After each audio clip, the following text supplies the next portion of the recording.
दोस्तों, आज की कहानी है 20 साल की कुंवारी रोमा को जब पता चला उसके पेट में पराये मर्द का बच्चा पल रहा है, तब उसने क्या किया। कहानी पसंद आए तो वीडियो को लाइक और सब्सक्राइब जरूर करना। रोमा सारे घरों का काम जल्दी जल्दी निपटा कर तेज कदमों से भाग ही रही थी कि वनिता ने आवाज़ लगाई, अरे ओ रोमा, नाश्ता तो करती जा, मैंने तेरे लिए ही निकाल कर रखा है।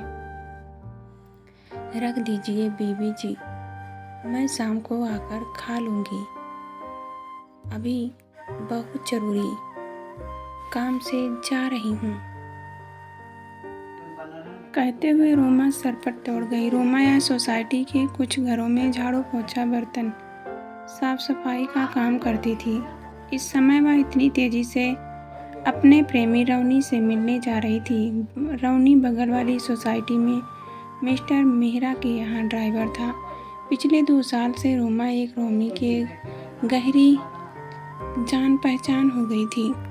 वे दोनों अगल बगल की सोसाइटी में काम करते थे और एक दिन आते जाते उनकी निगाहें टकरा गई। फिर देखते ही देखते उनके बीच प्यार की शहनाई बज उठी। जवानी की दहलीज पर अभी अभी कदम रखने वाली रोमा पूर्णमासी के चांद की तरह बेहद ही खूबसूरत और मादक लगती थी।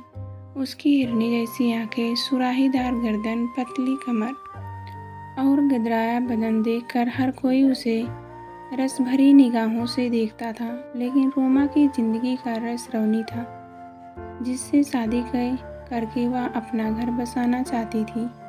रवनी दिखने में बंका जवान थी, बिखरे बाल, आंखों पर चश्मा, शर्ट के सामने के 2 बटन हमेशा खुले, गले में चेन और कलाई में ब्रेसलेट। रवनी का यह स्टाइल किसी हीरो से कम नहीं था और रोमा उसके इसी स्टाइल पर मर मिटी थी। अक्सर रोमा ही सारे घरों का काम निपटाकर रवनी को पास वाले पार्क में मिलने के लिए फ़ोन किया करती थी।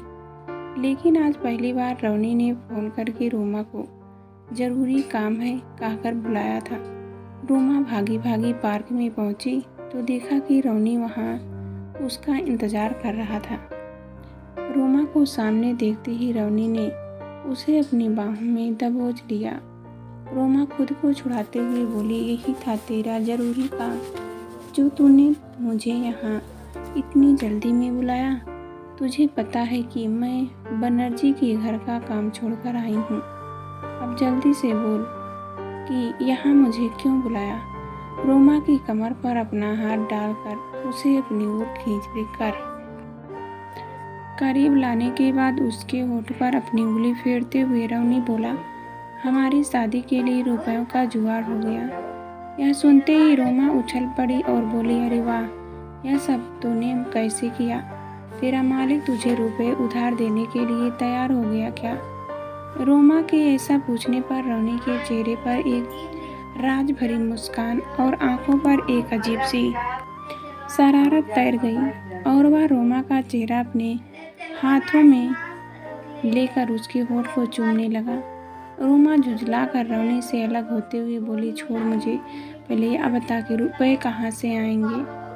अपने हाथ से अपने ही होठों को पोंछते हुए रवनी बोले, तुझे हमारे साहब के बच्चे को जन्म देना होगा। इतना सुनते ही रोमा चिढ़ गई और बोली, तुझे शर्म नहीं आती? कैसी बेशर्मी जैसी बात करता है। मैं भला तेरे साहब के बच्चे की माँ क्यों बनूंगी? रोमा के ऐसा कहने पर रवनी हंसते हुए बोला, अरे तुझे साहब के बच्चे की माँ नहीं बनना है। बच्चे की माँ तो उनकी बीवी ही रहेगी। तुझे तो बस उनके बच्चे को अपनी कोख में 9 महीने के लिए रखना है। इसके लिए साहब हमें 2 लाख रुपए देंगे, मकान किराए पर लेकर देंगे और खाना पीना सबका खर्चा साहब ही उठाएंगे। पहले तो रोमा मानी नहीं, लेकिन जब रवनी ने उसे सरोगेसी माँ के बारे में अच्छी तरह से समझाया, अपने प्यार का वास्ता दिया और जल्दी ही शादी करने का वादा किया, तो 20 साल की भोली भाली रोमा सरोगेसी माँ बनने के लिए तैयार हो गई। रोमा ने सारे घरों का काम छोड़कर इतना ही नहीं, अपना घर भी छोड़ दिया। वैसे भी घर पर उसका अपना कोई था नहीं। बाप पूरा दिन शराब के नशे में पड़ा रहता, उसे अपना होश नहीं रहता था, तो वह अपनी बेटी की फिक्र कहाँ से करता। सौतेली माँ के लिए रोमा बोझ ही थी। रोमा के आगे पीछे कोई नहीं था, जो था रवनी ही था, जिस पर उसे अंधा भरोसा था और वह रवनी पर जान छिड़कती थी। रवनी कोलकाता से रोमा को उत्तराखंड ले आया। यहाँ आकर रोमा को पता चला कि जहाँ वह रहने वाली है वह कोई घर नहीं बल्कि एक आश्रम है, जहाँ उसकी जैसी और भी बहुत सी लड़कियाँ और औरतें दिखाई दे रही थी जो माँ बनने वाली थी। आश्रम में कुछ जवान लड़कियाँ और बुजुर्ग औरतें भी थीं जो साध्वी और सेवादार थीं। यह आश्रम एक जाने माने आचार्य द्वारा चलाया जा रहा था, जिनका देश विदेश में हर दिन प्रवचन होता था और वे धर्म से जुड़ी कहानियाँ भक्तों से साझा करते थे।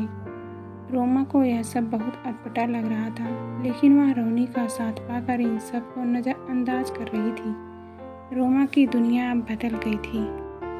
रवनी हर समय उसके साथ रहता, उसका पूरा ख्याल रखता। 1 महीने के भीतर डॉक्टर की निगरानी में रोमा पेट से भी हो गई, लेकिन उसे कुछ समझ नहीं आया कि यह सब कैसे हुआ। न रवनी के साहब यहाँ आए और न ही साहब की पत्नी। इस बीच रोमा ने न कभी आश्रम में रह रही किसी लड़की या औरत से कोई बात की और न ही यह जानने की कोशिश की कि वह सब कहाँ से आई हैं, उनके पति कहाँ हैं और वह इस आश्रम में कब से हैं। एक रात अचानक खाना खाने के बाद रवनी कहीं जाने की तैयारी करने लगा। यह देखकर रोमा बोली, रवनी तू कहीं जा रहा है क्या? रोमा के ऐसा कहने पर रवनी बोला, हाँ काम पर तो लौटना होगा, शादी की तैयारी जो करनी है। यह सुनकर रोमा का चेहरा उतर गया और वह रुआसी हो गई और रवनी के गले लगते हुए बोले, तुम मत जा रवनी, मैं तेरे बगैर यहाँ नहीं रह पाऊँगी। फिर अभी तो बच्चे के होने के पूरे 9 महीने हैं, मैं यहाँ अकेली तेरे बगैर कैसे रहूँगी? मैं भी तेरे साथ चलती हूँ। रोमा को इस तरह रोते और साथ चलने की जिद करते देख रवनी उसे समझाते हुए बोला, देख साहब और मेम साहब की पहली शर्त यही थी कि उनका बच्चा इसी आश्रम में पैदा हो ताकि बच्चे में अच्छे गुण और संस्कार आए, इसलिए तुझे यहीं रहना होगा और मुझे तो जाना ही होगा। शादी के लिए और भी रुपए की ज़रूरत पड़ेगी, तुझे दुखी होने की कोई ज़रूरत नहीं। तू यहाँ अकेली कहाँ है? इस आश्रम में इतने सारे लोग हैं, सब तेरा ध्यान रखेंगे और मैं भी तो आता जाता ही रहूँगा। ऐसा कहकर रवनी जाने लगा। रोमा उसे भारी मन से आश्रम के बाहर तक छोड़ने के लिए साथ चलने लगी। अभी वे दोनों आश्रम के मेन गेट से कुछ दूर ही पहुँचे थे कि एक लड़की दौड़ती हुई आई और रवनी से लिपट गई। यह देखकर रोमा हैरान थी, क्योंकि वह लड़की बार बार रवनी को अपने साथ ले चलने की बात कह रही थी। वह लड़की कह रही थी, रवनी यह आश्रम नहीं है, यहाँ लड़कियों की दलाली होती है, उनका शारीरिक शोषण होता है, जबरन उन्हें पेट से किया जाता है और उनसे पैदा होने वाले बच्चे को उन पैसे वाले और विदेशी जोड़ों को बेच दिया जाता है जिनके बच्चे नहीं हैं। उस लड़की की बातों को सुनकर रोमा को यह समझने में समय नहीं लगा कि उसके साथ छल हुआ है और वह भी उस लड़की की ही तरह रवनी के हाथों ठगी जा चुकी है। पर रवनी के किसी भी साहब या उनकी पत्नी के लिए सरोगेसी मां नहीं बनाई जा रही है, बल्कि इस आश्रम में बच्चों का व्यापार होता है और उसे इसलिए इस आश्रम में लाया गया है। रोमा उस लड़की से कोई सवाल करती या फिर रवनी से पूछती कि उसने उसके साथ यह छल क्यों किया। उससे पहले एक साध्वी तेज कदमों से वहां आई और उस लड़की के गाल पर जोरदार तमाचा जड़ने के बाद उसे वहां से खींच कर ले जाने लगी और लड़की खींच कर रवनी को पुकारती रही और उसके कहती रही, रवनी मुझे इस नरक से ले चलो। लेकिन रवनी उस लड़की को अनसुना और रोमा को अनदेखा कर आश्रम के गेट से बाहर अपने नए शिकार की तलाश में निकल गया। रोमा हैरानी से खड़ी रवनी को अपनी आंखों से ओझल होते हुए देखती रही।